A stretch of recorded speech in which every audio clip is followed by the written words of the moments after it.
آپ کی کتاب تو اتنے دلچسپ واقعات سے بھری ہوئی اس کی حد نہیں ہے، اور چونکہ آپ نے بتایا ہی میرے علم میں نہیں تھا کہ آپ کے اپنے یوٹیوب کے اوپر 170 ویڈیوز ہیں، تو میں خود بھی بڑے شوق سے دیکھوں گا. میں اپنا لنک اپنے ساتھیوں کو دوں گا تاکہ وہ بھی اس کو شوق سے دیکھیں. ایک آدھ واقعہ ایسا ہے جو میں آپ کے زبانی ضرور سننا چاہوں گا. حکیم سعید نے کہا تھا کہ بہت شرین ہیں آپ اردو کے مسئلے وہ بہت مزے کا واقعہ ہے. وہ شام ہمدرد تھی تو اس میں سب بڑے بڑے دانشور وہ سب آتی تھیں. ہاں، جسٹس شاہدہ جمیل وہ تھیں، اور کافی لوگ تھے جنہیں میں نہیں جانتی مگر شکلوں سے ہی وہ لگ رہے تھے کہ وہ دانشور ہیں. تو گردن میری پتلی نظر آئی تھی، ہمارے ایک سانولی سلونی تھی اور وہ مجھے لے گئے کہ چلو. اب مجھے پتہ بھی نہیں تھا کہ کیا ہے کیا نہیں، تکلیف کیا ہے، بس یہ تھا کہ اس میں شام ہمدرد ہے، اس میں جانا ہے. اچھا کھانے ملے گا، سینڈوچ وغیرہ ہوں گے. آپ تو کھانے کی شوقین؟ کھانے کی شوقین ہوں. تقریب میں گئی تو وہاں تو سب دانشور بیٹھے تھے اور بڑے خوبصورت شخصیت ان کی ایسی تھی کہ لگ رہا تھا کہ بھائی بڑے لوگ ہیں یہ. تو اردو کے اوپر بات ہو رہی تھی کہ ذریعہ تعلیم جو ہے وہ اردو ہونا چاہیے. تو جب مائک میرے پاس آیا تو میں نے کہا کہ بھائی آپ تو علم و ادب کے دانشور ہیں، سورج ہیں آپ، اب میں آپ کے سامنے کیا بول سکتی ہوں، بس میں یہ بولوں گی کہ اگر میں کسی بچے سے یہ کہوں کہ تپش پیما تو لے آؤ تو وہ پریشان ہو جائے گا کہ پتہ نہیں مسز روف نے کیا منگایا. اور اگر میں کسی سے کہوں کہ بیٹا شیر متحرک پیو گے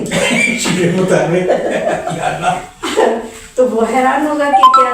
تو میں نے کہا پہلے آپ لوگ چیزوں کے ترجمہ تو کہاں، اس کا مطلب یہ ہے تپش پیما تو تھرمامیٹر ہے اور شیر متحرک ملک شیک. تو میں نے کہا ترجمہ تو آپ نے سب کتابوں کا کیا نہیں، سب مضامین کا کیا نہیں، تو میں نے کہا اردو پڑھائیں گے کیسے. صحیح بات ہے. اس پہ پھر حکیم صاحب نے کہا تھا جب ہماری بریک ہوئی ہم اٹھے نا کہ سر پہ بہت شریر ہو تم. ظاہر ہے آپ نے سارا پہلے لوٹ لیا.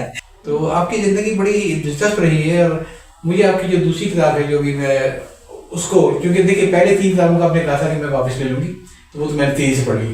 دوسری بھی مزے لے کے پڑھا ہوں جو بڑا خوبصورت ہے. یہ انگریزی کی مجھے یاد ہے کہ آپ نے بہت اچھا کام کیا ہے، بڑا ہی خوبصورت کام کیا ہے، اس میں کوئی شک نہیں ہے. ایسا کام میں نے دیکھا نہیں ہے، اور وہ ہے ریفلیکشن. اس کی خاص بات یہ ہے کہ شاعری، میں شاعرہ نہیں ہوں جی لیکن میں نے شاعری کو شاعری میں ٹرانسلیٹ کیا ہے. کیسے کیا ہے مجھے نہیں پتا. یہ بہت خوبصورت ہے. جو اور اس کی اس میں شاعری کی کون سی صنف ہے جو میں نے نہیں کی. مطلب آپ نے دیکھیں کہاں سے اسٹارٹ کیا. بالکل پہلی وہ میں خیال بلے شاہ سے پہلے آپ چلی گئیں جو وہاں سے اسٹارٹ کیا، اور 46 شعروں کو آپ نے کور کیا ہے. اور جتنا میں ایسا انگریزی مجھے مشکل پڑھنے لیکن اتنا مزہ ہے مجھے پڑھنے میں. اور پھر شاکر صاحب تک آئی، اور آپ کے جو یہ ترجمے میں جو ایک روانی نظر آئی نا، وہ یہ کہ بعض مترجم ایسے ہوتے ہیں کہ پہلے وہ لفظی ترجمہ ذہن میں کرتے ہیں پھر اس کو ٹھوکا پیٹی کرتے ہیں. آپ کا ترجمہ ایسا ہے کہ آپ نے سوچا ہے اس کو انگریزی کے اندر، یہ اس ماحول میں ڈھالا ہے، اور یہ غنائیت ہے آپ کے ترجمے کے اندر. یہ تو میں سمجھتا ہوں کہ یہ آج کل بہت بڑا مسئلہ یہ ہے کہ ہم لوگ نہیں سمجھ پا رہے ہیں کہ یہ شیر متحرک اور وہ سب پڑھا کے اب بچے ہمارے اردو نہیں پڑھ رہے ہیں آج کل. اور جو نسل باہر چلی گئی وہ چھوڑے یہاں پہ ہے، وہ بھی رومن اردو پڑھتے ہیں اگر پڑھتے بھی ہیں تو اپنے کتابوں سے اپنے کلچر سے کٹ رہے ہیں. آپ نے یہ اتنا عمدہ یہ کام کیا ہے ریفلیکشن کا کہ کم سے کم کوئی بچہ یا بچی اگر ہے جو ادروائز شاید احمد فراز کو کبھی نہ پڑھتی، صاحب کو کبھی نہ پڑھتی، آپ نے اس کو رومن میں لکھا ہے، آپ نے اس کو انگریزی میں وہی روانی لے کر آ گئی. تو میں آپ کو مبارکباد دوں گا کہ آپ نے بہت اچھی کتاب لکھی والی. اور دوسرا یہ کہ میں آپ سے کہنا چاہوں گا کہ جو مجھے آپ کی کتاب میں جو پسند ہے جو چیز دونوں کتابوں میں، وہ یہ کہ آپ نے یہ نہیں کیا کہ بہت بلکہ کتاب یہ تیزی کا چل گئی ہے. چھوٹے چھوٹے قصے ہیں، کبھی پڑھا اور اس میں شروع دے دیا، تو کبھی موڈ ہوا تو انڈیکس میں چلے گئے دوبارہ پھر پڑھ لیا، اس کے مزے لے لیا. تو یہ بوجھ میرے کو تو بوجھ تھا نا. آپ نے کہتے ہیں کتاب اویلیبل نہیں رہا، میں لے کر آتے پڑھا اس کو، لیکن یہ بوجھ نہیں ہے. تو اس کی بہت خوبی یہ ہے کہ آدمی چھوٹے چھوٹے قصے. اور دوسرا جو ہے دوسری کتاب آپ کی بہت عمدہ ہے، بڑھاپا خوبصورت ہے، واقعی بہت خوبصورت ہے، اور آپ نے اس بڑھاپے کا حق ادا کیا اس کتاب کے اندر. کیوں؟ اس لیے کہ غالباً بطور استاد آپ جتنی نصیحتیں کرتی رہی ہیں اس کو آپ نے کسی نہ کسی انداز میں اس میں کمپائل کیا ہے. اور یہ وہ چیز ہے، یہ وہ سب سے خوبصورت تحفہ ہے جو استاد اپنے آنے والی نسل کو دے سکتا ہے. اور آپ کے جو اس میں چھوٹے چھوٹے قصے دیے ہوئے ہیں جو فیملی ویلیوز جو نظر آتی ہیں مجھے. آج فیملی ویلیوز نظر نہیں آتی ہیں. آج فیملی کی ڈیفینیشن چینج ہو گئی ہے. فیملی کی ڈیفینیشن ہے nucleus family, me, my wife, my children. اس میں ماں باپ نہیں فٹ ہو رہے ہیں, بھائی بہن نہیں فٹ ہو رہے ہیں. لیکن آپ کی کتاب پڑھ کے معلوم ہوتا ہے کہ بھائی کتنی خوبصورت زندگی. اور دوسرا میں آپ کو بار بار دوں گا کہ آپ نے جو کیا ہے جس طریقے سے کہ چھوٹے چھوٹے کرداروں کو آپ لے کر آئے ہیں. ہاں یہ تو قصہ ادھورا رہ جائے گا اگر آپ یہ نہ مجھے بتائیں یا قاری کو یہ نہ بتائیں کہ آپ کے سروینٹ کوارٹر میں رہنے والا ایک عالمگیر شہرت یافتہ وہ فیملی بنی. وہ ذرا بتائیے اس کا قصہ, جس میں سے ایک آپ کا بڑا دوست بھی تھا. جی جی جی جی اس کا بھائی گلشیر. جی یہ جو ہمارے سروینٹ کوارٹر تھے جی ہمارے گھر میں, تو ان کے وہ رہتے تھے جس جگہ نا, وہ بھی گاؤں کے تھے. ان کا گھر وہاں ختم ہو گیا تھا, مٹی کے گھر تھے وہاں بھی, ہمارے بھی مٹی کے گھر تھے, سروینٹ کوارٹر بھی مٹی کے تھے. تو خیر بھائی نے کہا کہ تم, ہاں بہادر بھائی ایئر فورس میں تھے تو وہ ان کا چپراسی تھا دفتر میں. تو اس نے بھائی سے کہا کہ میرے تو رہنے کی جگہ نہیں ہے. تو بھائی نے کہا ٹھیک ہے آ جاؤ. تو اس کے کئی بچے تھے اور جو ان بچوں کے اتنا بڑا کردار بننے میں, معاشرے کا اتنا بڑا کردار بننے میں ان کے بچوں کی ماں کا بہت حصہ ہے. ماں کا تو ہمیشہ حصہ ہوتا ہے. ہاں ماں جو ہے وہ غریب تھے, ہاں خوددار تھے, اور وہ ماں روزانہ سفید کپڑے دھو کے روزانہ اپنے بچوں کو پہناتی تھی. نام دے دیے پہلے ان دو بھائیوں کے جنہیں دنیا بھر میں عالمی شہرت تھی تاکہ لوگ زیادہ سنو. جی جانشیر خان جی اور محیب اللہ, یہ دونوں چیمپئنس ہیں. اور جانشیر خان نے تو 6 دفعہ وہ ٹائٹل جیتا ہے, جس میں نے شرکت کی تھی. یہاں ڈیفینس میں ہوا تھا تو ہم درد کے بچوں کو لے کر گئی تھی میں وہاں. وہ ہمارے گھر میں رہتے تھے اور یہ جانشیر تو بہت چھوٹا سا تھا جب ہمارے گھر میں تھے. تو یہ بھائی گنے کھاتے تھے تو وہ چھین کے لے جاتا تھا. تو بلی شاہ جو ہے وہ محیب اللہ بلی کہتے تھے, وہ بھی یہی کرتا. تو یہ بچے ہمارے گھر میں ایسے ہی رہتے تھے, گھومتے پھر رہے, کام بھی کر رہے ہیں اور کھا پی بھی رہے ہیں, چلے بھی جا رہے ہیں. تو گلشیر جو ہے ان کی ایک بہن ہے سبز پری, وہ میری دوست تھی. اسی سے میں نے پشتو سیکھی. مطلب ان بچوں کے ساتھ میں بھی بڑی ہوئی تو پشتو وہاں سیکھی. اور وہ جو گلشیر جو ہے وہ میرے ساتھ رہتا تھا. تو پشاور میں روڈ پہ گلشیر, میں اور ہمارا کتا بوفی 3 کردار پورے مال روڈ پہ مشہور تھے. جہاں بھی جاتے تھے ہم تینوں ساتھ جاتے تھے. تو گلشیر کا یہ تھا کہ وہ جامن کے درخت پہ چڑھا ہوا تھا, میں بیٹھی پڑھ رہی تھی اور سائنس کا وہی سبق پڑھ رہی تھی جس میں کہ وہ اگر کوئی گر جائے, ہڈی ٹوٹ جائے تو کھپچیاں رکھ کے پٹی باندھ دو, پھر ڈاکٹر کے پاس جاؤ. تو وہ بھی گریا, جامن کا تو کچی لکڑی ہوتی ہے, وہ گرا اور اس کی بھی ہڈی آئی کرا. میں بھاگی, لان میں تو پڑی ہوتی ہے, میں نے کھپچیاں لی, پٹی باندھی اس کے کپڑے سے, اور پھر میں نے کہا تم اسپتال چلے جانا. وہ گیا ہی نہیں, اس نے کہا نواجی نے باندھ دیا بس ٹھیک ہے. آج تک اس کا ہاتھ ٹیڑھا ہے, اب تو بڈھا ہو گئے ہم سب, تو اس کا ہاتھ ٹیڑھا ہے. اور بہت مزے کیے. اتوار کے دن محفل لگتی تھی ساری. آپ نے کہا کہ ان کی بہن کی سبز پری اور زیادہ پشتو آپ نے اسی سیکھی, تو پشتو سیکھنے کا آپ کو فائدہ ہوا یا نقصان؟ فائدہ ہاں. لیکن بڑی معذرت کے ساتھ کہ اس دن آپ کو کیسا لگا جس دن ایک ایسے جرم میں جو آپ نے سرے سے کیا ہی تھا, آپ کو دل بھر کے پشتو کی گالیاں دی گئی تھی, وہ ایکسیڈنٹ کا احوال سنائیے اور آپ نے وہ جرم اپنے ذمہ کیوں لیا تھا, کیا تھا وہ ذرا بتائیے. ہاں, میں بھائی نے امریکہ سے آئے تو ڈیٹسن گاڑی جو ہے نئی, وہ وہاں سے لے کر آئے تھے. جب پشاور میں ہم لوگ رہتے تھے, جب انہیں پتہ چلا کہ اطلاع آئی کہ بھائی آپ کی گاڑی آ گئی ہے, تو بھائی کراچی آئے. اور ڈرائیونگ تو آتی نہیں تھی, گاڑی تھی نہیں, آفس بھی سائیکل پہ جاتے تھے. تو بھائی نے کہا کہ بھائی میں تو اپنی گاڑی خود ہی چلاؤں گا. اچھا. ہاں, میں کسی کو نہیں دوں گا, نہ کسی کو ساتھ لے کے جاؤں گا, خود ہی. تو وہ اپنی حسینہ کو لے کے جو ہے وہ کراچی سے پشاور, ان کو ریورس کرنا نہیں آتا تھا, لمبے راستے سے, مطلب سیدھے جانا. دنیا تو گور ہے نا, پلٹ نہیں آ رہا. ہاں, تو وہ پشاور پہنچ گئے. اب میں جو ہے وہ سیکھ لی تھی میں نے. بھائی اندر دوپہر میں سو رہے ہوتے تھے. اب جو ہمارا ڈرائیور کلینر تھا وہ آتا تھا, اس سے میں کہتی تھی میری گاڑی سے, بڑا گھر بنگلہ تھا تو کسی کو پتہ ہی نہیں چلتا تھا. سیکھ لی گاڑی, ہم نے بھی چلانی سیکھ لی. تو اچھا بھابھی کو شوق بہت تھا, چلانی نہیں آتی. وہ کبھی کیاری میں مارتی تھی, کبھی درخت میں مارتی تھی, کبھی کہیں مارتی تھی, بہت ٹکرے مارتی جب بھائی نہیں ہوتے. تو میں اچھا بھائی کراچی گئے ہوئے تھے, تو جب بھائی نہیں ہوتے تھے جب بھی بھابھی کرو ہم پہ چلتا تھا. حالانکہ بھابھی آپ کے ساتھ بہت سویٹ تھی. بہت اچھی, بہت ابھی تک ماشاء اللہ حیات ہو, اور بہت محبت کرتے ہیں. تو میری ماں سے زیادہ انہوں نے میری محبت مجھ سے محبت کی. تو کہنے لگی کہ چلو چلتے چلے.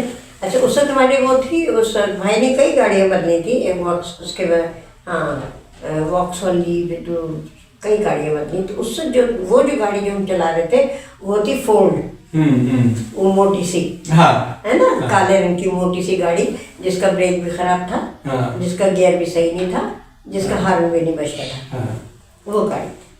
اچھا میں تو چلا لیتی تھی, لیکن بھابھی نے کہا مجھے چلانی ہے, میں چلا.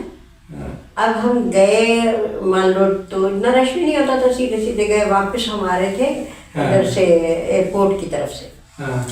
وہاں پہ جناب ایک آدمی قسمت کا مارا, پٹھان بیچارہ چادر اوڑھ کے کھڑا ہوا تھا, وہ تھا CID کا. اچھا وہ کھڑا ہوا تھا.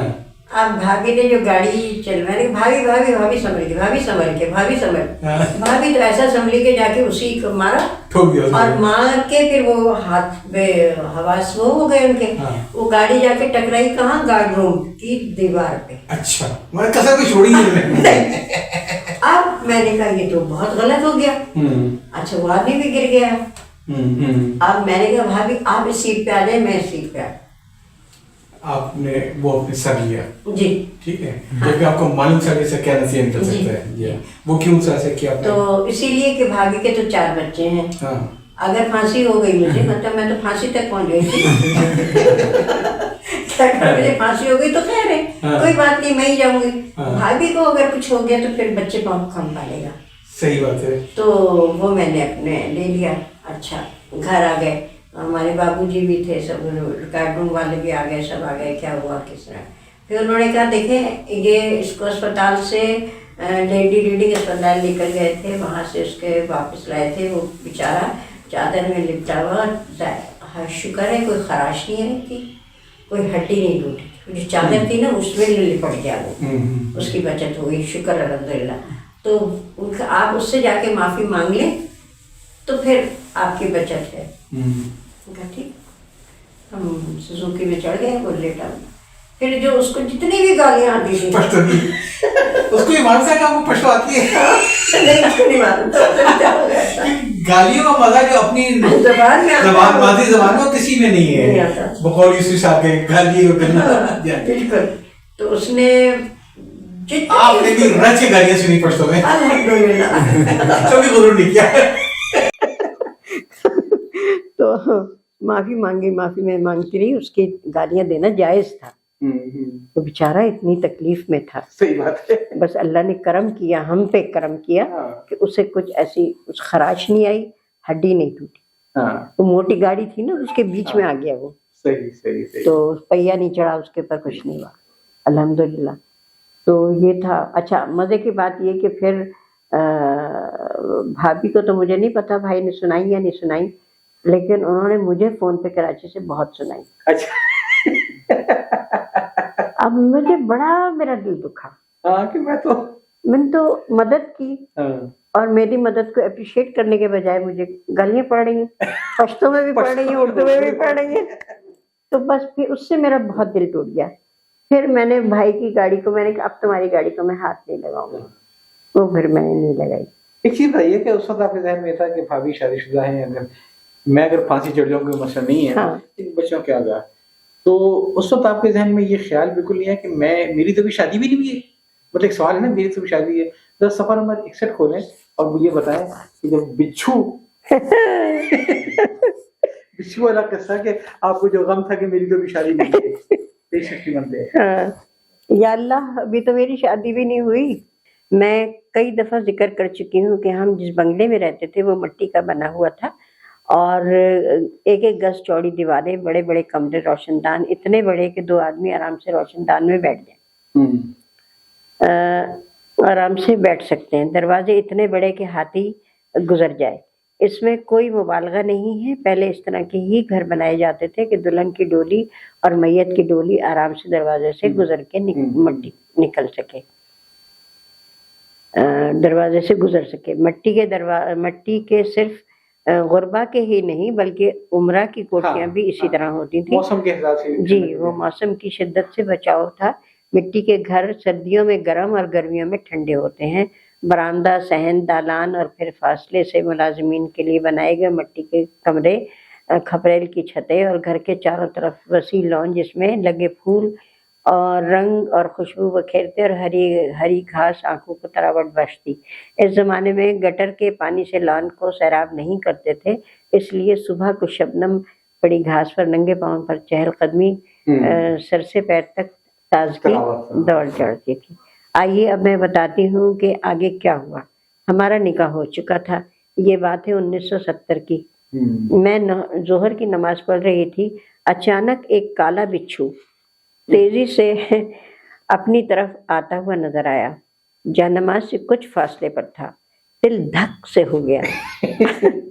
نیت تو کیا ہے، نیت توڑنا گناہ سمجھتے ہوئے فوراً قیام میں ہی اللہ سے دعا کی کہ اللہ ابھی تو ہماری شادی بھی نہیں ہوئی۔ یعنی اس لمحے آپ کو پریشانی تھی کہ اگر میں مر گئی تو میری شادی نہیں ہے، اور جب معاملہ تھا کہ پھانسی سامنے نظر آ رہی تھی تب آپ نے ہمت کری ہے۔ ویسے آپ نے جو بتایا نا کہ بڑے بڑے دروازے ہوتے تھے، اس میں سے ڈولی بھی نکل سکے اور ڈولا بھی نکل سکے۔ بھائی میرے صرف یہ 3-4 کتابیں، سائز وہ والی نہیں دیکھی اپنی چائنیز کی جو ایکوپنکچر والی ہے، وہ کمرشل لگی مجھے، ہاں۔ اور اس کو پڑھنے کے بعد مجھے احساس یہ ہوا کہ یہ پتہ نہیں مشین کتنے کی ہوگی۔ نہیں وہ تو اب چلے گئے، اب وہ مشین نہیں آتی؟ نہیں وہ تو اب چلے گئے۔ یہ تو میں نے یہ کتاب بہت خوبصورت طریقے سے بنائی گئی ساری، یہ صرف میری محنت ہے۔ اچھا اچھا، ہاں 1 سال پورا لگا اس کو لکھنے میں۔ تو آج کل یہ مشینیں ملتی ہیں پاکستان میں؟ مجھے نہیں معلوم، اچھا، کیونکہ وہ چائنیز چلے گئے نا، ان کا پروڈکٹ تھا وہ، تو انہوں نے مجھے کہا بھی نہیں تھا لکھنے کے لیے، میں نے خود لکھی ہے کتاب۔ ایز اے ٹیچر اس کی وجہ سے آپ کو کافی جو ہے وہ پاکستان گھومنے کو ملا، اور بڑے جی، بلکہ ایک جگہ آپ نے لکھا ہے مجھے بڑا خوبصورت لگا کہ اس کی نوکری کا فائدہ یہ ہوا کہ بلوچی میرا بیٹا، سندھی میرے بیٹے، پٹھان میرے بیٹے۔ آپ کو جتنا آپ جگہ گھومی ہیں تو اپنی جگہ پہ آپ نے وہاں سے نئے بیٹے اور نئے تلاش کیے، یہ صحیح ہے؟ جی بالکل حقیقت ہے۔ اس لیے یہ نہ سمجھیے کہ میں نے اس کو نہیں دیکھا، میں نے آپ کی کتاب بڑے غور سے دیکھی ہے اور بڑی خوبصورت لگی، لیکن مجھے لگا یہ کہ کمرشل کیٹلاگ ہے تو میں آپ سے پوچھوں گا کہ بھیا یہ مشین کتنے کی ہے۔ نہیں، اس کے ان کتابوں کے علاوہ میں نے اور کتابیں لکھی ہیں، نرک کا تجربہ ترجمہ تو دیا ہے، لیکن ایک کتاب میں نے لکھی تھی قرآن اور عالمی مذاہب کتابیں، عالمی کیا کہتے ہیں انہیں، جو ہمارا قرآن ہے اور جو الہامی کتابیں جو ہیں، اس کے اوپر اتنی موٹی کتاب میں نے لکھی ہے، انگلش میں، اردو سے ترجمہ کیا ہے، اردو میں تھی جن کی، اور انہوں نے ذاکر نائک کو بھیجنے کے لیے لکھوائی تھی مجھ سے، لیکن پھر انہوں نے جب وہ خود کینیڈا چلے گئے اور وہاں جا کے انہوں نے ٹرانسلیٹر میں اپنا ہی نام لکھوا دیا۔ تو اس کے علاوہ ایم عالم پہ اس کو ترجمہ کیا میں نے۔ پیسے دیے تھے؟ کس نے؟ جنہوں نے ٹرانسلیٹر پہ نام لکھوایا؟ بہت تھوڑے، میں نے قرآن کا وہ کر کے بہت ہی کم، بہت ہی کم۔ تو اور ان کے منظر صاحب کی کتاب لکھی خزاں کے بعد، تو اس کو بھی میں نے ترجمہ کیا تھا۔ کافی ترجمے تو بہت، تراجم آپ کے کافی ہے، اور اچھا پیش ہی لیا، آپ کی تراجم میں بڑی روانی بھی ہے، خود ہی ہو جاتی، مجھے نہیں پتا کیا لکھتی ہوں، مجھے نہیں پتا، ہر دن تو ہمارا نیا دن ہوتا ہے۔ آج 77th ایئر شروع ہوا ہے۔ بڑی خوشی ہو رہی ہے دیکھ کے، کیونکہ مجھ سے بھی بڑا ہے۔ الحمدللہ، اور مجھے کبھی شرم نہیں آتی، ہچکچاہٹ نہیں ہوتی کہ میں اپنی عمر بتاؤں۔ لوگ کہتے نہیں اتنی، میں نے کہا کیوں نہیں ہے بھائی، ہے تو ہے نا، جبھی تو ہمیں، اور اس میں تو میں تو سوچا کہ اس میں ایک آدمی کو پراؤڈ فیل کرنا چاہیے، اور سب سے بڑی جو چیز ہے اللہ کا کرم ہے وہ یہ کہ 77 سال کی عمر بھی آپ کسی کی محتاج نہیں ہیں. جی الحمدللہ.